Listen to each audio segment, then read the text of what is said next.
حضرت ابراہیم نے ذبح کیا نا ان 4 پرندوں کو. اگر تم بھی اپنے دل سے ان 4 بری عادتوں کو نکال دو, ان 4 بری خصلتوں کو ذبح کر دو, اس رب کریم نے 4 مرے ہوئے پرندوں کو زندہ کیا تھا, وہ تمہارے مردہ دل کو بھی زندہ فرما دے گا, تمہارے دل میں بھی نور علی نور ہو جائے گا. بس ان بری خصلتوں سے اپنے آپ کو بچانا ہے. سبحان اللہ. اب ایک اور بات سیکھنی ہے اس واقعے سے جو آج کے دور میں بڑی امپورٹنٹ ہے. حضرت ابراہیم کا ایمان کتنا مضبوط ہے, پہلے یہ بات سمجھنا. ان کے ایمان کا صدقہ اللہ عطا فرما دے. ایسا ایمان تھا کہ اتنی بڑی آگ میں آپ کو ڈالا جا رہا تھا. آپ کی عمر کتنی تھی اس وقت؟ 18-20 سال. فرشتے آئے تھے آپ کے پاس, اے ابراہیم ہمیں کہیے ہم بارش برسا دیتے ہیں. ہوا کا فرشتہ آیا, اے ابراہیم آپ کہیں تو ہوا چلا کر آگ بجھا دیتے ہیں. آپ نے کہا نہیں, مجھے تم میں سے کسی سے حاجت نہیں. جب بالکل آگ میں پھینکا جانے لگا, حضرت جبرائیل آئے, اے ابراہیم آپ میرے لیے کوئی کام ہو تو بتائیں. آپ نے فرمایا مجھے تمہاری کوئی حاجت نہیں ہے. حضرت جبرائیل کہتے ہیں اے ابراہیم پھر اللہ ہی سے عرض کر دیجئے کہ وہ آپ کو اس آگ سے بچا لے. ایمان کی طاقت دیکھیں, اللہ پر بھروسہ دیکھیں. حضرت ابراہیم کہتے ہیں میرا رب دیکھ رہا ہے, اس نے بچانا ہوگا تو وہ بچا لے گا, وہ جو چاہے میں اس میں راضی ہوں. اللہ اکبر. یہ ایمان تھا. حضرت ابراہیم کے ایمان کی بات کرتے ہو, آپ کے ایمان کا لیول یہ ہے کہ آپ کو حکم ملا اپنی زوجہ کو, اپنے دودھ پیتے بچے کو ایک صحرا میں چھوڑ کر آ جاؤ, جہاں پانی بھی نہیں ہے, جہاں آبادی بھی نہیں ہے. آپ اس جگہ پر چھوڑ آئے اور پھر مکہ آباد ہو گیا. آپ کو کہا جاتا ہے اپنے بیٹے کو ذبح کرو, آپ اپنے بیٹے کو ذبح کرنے چل پڑتے ہیں. ارے ایسا ایمان. اللہ اکبر. شاعر مشرق کہتے ہیں نا, اگر آج بھی ہو ابراہیم سا ایمان پیدا. ہاں, پرابلم یہی ہے, ہمارے ایمان میں ہی کمزوری ہو گئی ہے. ایمان مضبوط ہو جائے تو کیا ہوگا؟ وہ کہتے ہیں اگر آج بھی ہو ابراہیم سا ایمان پیدا, آگ کر سکتی ہے انداز گلستان پیدا. آج بھی آگ باغ بن سکتی ہے. آپ غم کی آگ میں ہے نا, پریشانی کی آگ میں ہے, اگر کسی اور مصیبت میں ہے, اپنا ایمان مضبوط کر لو, اپنا عقیدہ مضبوط کر لو, اللہ پر بھروسہ مضبوط کر لو, تمہاری غموں کی آگ جو ہے وہ آج گلزار بن جائے گی. مگر سمجھ یہ آیا کہ حضرت ابراہیم علیہ السلام کو اپنے ایمان کو مزید مضبوط کرنا تھا. سیکھنے کو یہ ملا کہ ہمیں بھی یہ کام کرتے رہنا ہے کہ ہمارا ایمان بھی مضبوط ہو جائے, کہیں ایمان کمزور نہ ہو جائے. ایمان کی فکر کرنی ہے. حدیث پاک میں آیا ایک زمانہ آئے گا, آدمی صبح کو مومن ہوگا, شام کو کافر ہوگا, اور شام کو مومن ہوگا تو صبح کافر ہوگا. آج کل تو جناب طرح طرح کے فتنے ہیں, ایمان کے ڈاکو گھوم رہے ہیں. بعد اللہ کوئی عقیدہ ختم نبوت پر اٹیک کر رہا ہے, کوئی جناب ہمارے اولیاء کرام صحابہ کرام کے ہمارے جو ان سے تعلق ہے اس پر اٹیک کر رہا ہے, کوئی جناب انبیاء کرام کے بارے میں معاذ اللہ ہمارے دل سے محبت نکالنے کی کوشش کر رہا ہے. اور آج سوشل میڈیا کا زمانہ ہے, جس کو دیکھو سب کو سننے کا شوق ہے. نہ کرنا ایسا میرے پیارے اسلامی بھائیوں, جو لوگ ہمیں انبیاء کرام صحابہ کرام اولیاء کرام سے دور کرنا چاہتے ہیں, اور آج کے دور میں علماء کرام سے دور کرنا چاہتے ہیں, جنہوں نے ہمیں جوڑ کر رکھا ہے اس دین کے ساتھ. ہمیں ان لوگوں کی بات نہیں سننی چاہیے. ایمان کی حفاظت کی فکر کیجئے, کیونکہ یہی بات اعلیٰ حضرت نے آج سے 100 سال پہلے سمجھا کر گئے. میرے رضا کہتے ہیں سونا جنگل رات اندھیری چھائی بدلی کالی ہے, سونے والوں جاگتے رہیو چوروں کی رکھوالی ہے. آنکھ سے کاجل صاف چرا لیں یا وہ چور بلا کے ہیں. کیسا محاورہ استعمال کیا, آنکھ سے کاجل کون چرا سکتا ہے؟ آنکھ کے اندر ہی کاجل ہوتا ہے نا. کہاں بڑے مکار چور ہیں, ایسی چالیں لے کر آئیں گے, دین کی بات کر کے تمہارا دین لے جائیں گے, ہیں علم کی بات کر کے تمہیں علم دین سے دور کر دیں گے, تمہیں کہیں گے قرآن ہی تو سنا رہا ہوں, مگر تمہیں اللہ رسول کی محبت سے آری کر دیں گے. اے میرے پیارے اسلامی بھائیوں, اب جاگنے کا دور ہے, سمجھنے کا دور ہے. کیا کہتے ہیں, آنکھ سے کاجل صاف چرا لیں یا وہ چور بلا کے ہیں.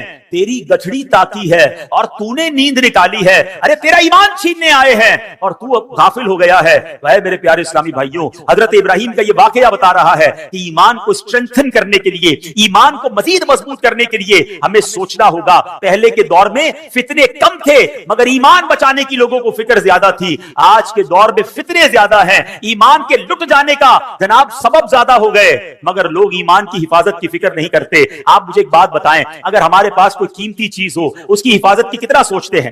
کسی کے پاس اگر مثال دیتا ہوں, قیمتی موبائل ابھی جیب میں ہوگا تو ہر تھوڑی دیر بعد اپنے جیب پہ ہاتھ لگاتے ہیں, یار موبائل ہے کہ نہیں ہے, کہیں چلا تو نہیں گیا.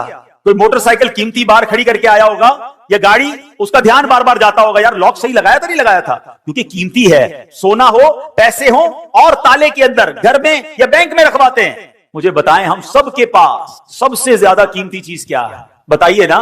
ایمان سے بڑھ کر کچھ نہیں ہے. ساری دنیا کی دولت کسی کے پاس ہو اور ایمان نہیں, اس سے بڑا غریب کوئی نہیں ہے. اور میرے پاس کچھ نہ ہو ایمان ہو تو مجھ سے بڑا امیر کوئی نہیں ہے. کیوں کہ جو ایمان سلامت لے کر قبر میں جائے گا نا وہ ہمیشہ ہمیشہ جنت میں رہے گا انشاءاللہ. اگر گناہگار بھی ہوا, رب ناراض بھی ہوا, کسی وجہ سے اسے جہنم میں ڈالا بھی گیا, تو سزا بھگتنے کے بعد جب وہ جنت میں جائے گا نا پھر جنت سے باہر کبھی نہیں آئے گا. قرآن کہتا ہے ہم فیہا خالدون, ہمیشہ ہمیشہ جنت میں رہے گا. تو ایمان اتنی بڑی نعمت ہے. اور جو کفر پر جس کا خاتمہ ہوا, جو ایمان کے بغیر دنیا سے گیا, اب وہ جہنم میں جائے گا اور جہنم سے کبھی بھی باہر نہیں آئے گا. ہم فیہا خالدون. اب سوچو ایمان کی کتنی فکر کرنی چاہیے, مگر یا کسی کو ٹینشن ہی نہیں ہے. اپنی دعا کروائیں گے, لوگ کرواتے بھی ہے, دعا کرتے بھی ہے, یا اللہ روزی میں برکت دے دے, گھر کی حفاظت ہو, بچوں کی حفاظت ہو, فصل کی حفاظت ہو. کبھی تو دعا کرو یا اللہ ایمان کی حفاظت, کبھی تو دعا کرو یا اللہ قبر میں ایمان سلامت لے کے جاؤں. یعنی ایمان کے بارے میں سوچتے ہی نہیں ہے. حالانکہ ایمان چھن سکتا ہے. پہلے تو یہ سمجھیے, آپ کو پتا ہے میرے آقا علیہ الصلوۃ والسلام کی دعا, پہلے یہ بتائیے پیارے آقا کا قلب مبارک کیسا ہے, آپ کا دل اقدس, آئے ہائے تیرے صدقے میں آقا سارے جہان کو دین ملا, جن کے صدقے میں ایمان ملا وہ دعا کرتے تھے. وہ دعا کیا تھی؟ یا مقلب القلوب ثبت قلبی علی دینک, اے دلوں کو پھیرنے والے میرے دل کو تیرے دین پر ثابت قدمی عطا فرما. یہ اللہ کے نبی دعا ہماری تعلیم کے لیے فرماتے. ہمیں ٹینشن ہی کوئی نہیں. ایمان کی مضبوطی کے بارے میں سوچئے, اب کیسے ایمان مضبوط ہو, آئیے سنتے ہیں. حدیث پاک میں ہے لا یؤمن احدکم حتی اکون احب الیہ من والدہ وولدہ والناس اجمعین. آقا فرماتے تم میں سے کوئی بھی اس وقت تک کامل ایمان والا نہیں ہو سکتا جب تک مجھے اپنے والدین, اولاد اور سب لوگوں سے بڑھ کر محبوب نہ بنا لے. تو ایمان کیسے مضبوط ہوگا؟ نبی پاک سے سچی محبت, سب سے زیادہ محبت. خالی نعرے نہیں, غلامی رسول میں موت بھی قبول ہے, بہت اچھا نعرہ ہے. جس کو موت قبول ہے اس کو نماز کیوں قبول نہیں ہے؟ اس کو حرام روزی چھوڑنا قبول نہیں ہے, اس کو بے حیائی کے کام چھوڑنا قبول نہیں ہے, جوئے اور شراب میں پڑے میں کہتے غلامی رسول میں موت بھی. خود سوچئے نا, سچی محبت. مومن کامل کب ہوگا؟ جب نبی پاک سے سچی اور سب سے زیادہ محبت ہوگی. ایک اور ایمان مضبوط کرنے والے کام سنیں. آقا فرماتے ہیں اوثق عر الایمان الحب فی اللہ. آقا فرماتے ہیں اللہ پاک کی رضا کے لیے اللہ پاک کے بندوں سے محبت کرنا ایمان کی سب سے مضبوط رسی ہے. تو پتہ چلا اللہ کے نیک بندوں, ولیوں, صحابہ, اہل بیت سے محبت کرنا, ان سے اپنا روحانی تعلق مضبوط کرنے سے ہمارا ایمان پکا ہوتا. تو اللہ والوں سے محبت کریں, اللہ کے بندوں سے محبت کریں, دشمنیاں چھوڑ دیں. ایک اور حدیث پاک نبی پاک علیہ الصلوۃ والسلام فرماتے ہیں تم میں سے کوئی بھی اس وقت تک کامل مومن نہیں ہو سکتا جب تک اس کی خواہشات میرے لائے ہوئے دین کے تابع نہ ہو جائیں. یعنی خواہشات پر نہیں چلنا ہے. میری خواہشات, میری تمنائیں سب پیچھے ہیں. پہلے میرا دین ہے, پہلے میرا مذہب ہے, پہلے اسلام ہے. لوگ کہتے ہیں یار سب چلتا ہے, بچوں کی خوشی میں سب چلتا ہے. نہیں میرے پیارے اسلامی بھائیوں, اپنی خواہشات کو مٹا کر اسلام پر عمل کرنا یہ ایمان کو مضبوط کرتا ہے. ایک اور حدیث پاک سنیں جو آج کے دور میں بڑی ضروری ہے. میرے آقا فرماتے صلی اللہ علیہ وسلم لا یؤمن احدکم حتی یحب لاخیہ ما یحب لنفسہ. تم میں سے کوئی بھی اس وقت تک کامل مومن نہیں ہو سکتا جب تک اپنے بھائی کے لیے بھی وہی پسند نہ کرنے لگے جو اپنے لیے پسند کرتا. اب کیا حال ہے؟ کیا آپ پسند کرتے ہیں آپ کی بے عزتی ہو؟ کیا آپ پسند کرتے ہیں آپ کو کوئی دھوکہ دے؟ کیا آپ پسند کرتے ہیں کہ آپ کا دل دکھایا جائے؟ کیا آپ پسند کرتے ہیں کہ آپ کے ساتھ ملاوٹ کر کے کوئی مال بیچے, آپ کا مال دبا لیں؟ جب آپ اپنے لیے پسند نہیں کرتے تو آپ دوسرے کے لیے بھی یہ پسند نہ کریں. آپ بھی دوسروں کی عزت کریں, آپ بھی دوسروں کے ساتھ سچ بولیں, آپ بھی کسی کو دھوکہ نہ دیں, کیونکہ مومن وہ جب تک